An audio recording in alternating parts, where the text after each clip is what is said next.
Bonjour à tous et bienvenue dans le premier épisode de cette deuxième saison de Gaminerie, le podcast qui vous conseille des films à voir avec vos enfants. Aujourd'hui, je vais vous parler du film d'animation Le Robot Sauvage, la bonne surprise de cette rentrée. Allez hop, c'est parti!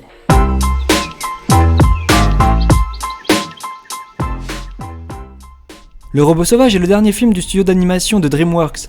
Il est réalisé par Chris Sanders à qui l'on doit Lilo et Stitch, les Croods, mais surtout le génial Dragon.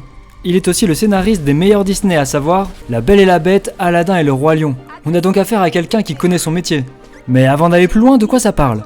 C'est l'histoire d'un robot qui fait naufrage sur une île déserte et qui doit apprendre à s'adapter dans cet environnement pour lequel il n'est pas programmé.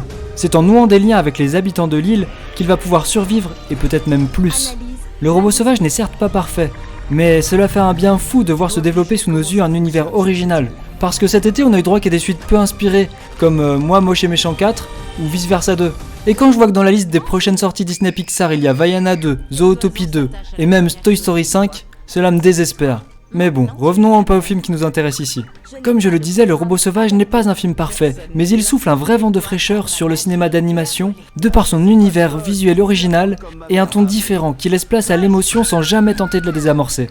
Le film est composé de 3 grandes parties, l'adaptation du robot à son environnement, la création des liens avec certains habitants de l'île et l'union pour repousser la menace.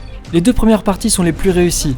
Voir le robot observer et apprendre de son environnement est un vrai plaisir, même si l'on peut regretter le jusqu'au-boutisme d'Awali avec le choix ici de faire parler le robot et les animaux.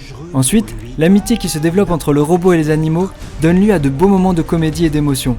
Il est donc dommage que la dernière partie où les animaux et le robot s'unissent pour repousser la menace soit plus convenue. Il n'empêche que Le Robot Sauvage reste un beau film d'animation pour toute la famille, qui a le mérite d'offrir de grands moments de contemplation et d'émotion.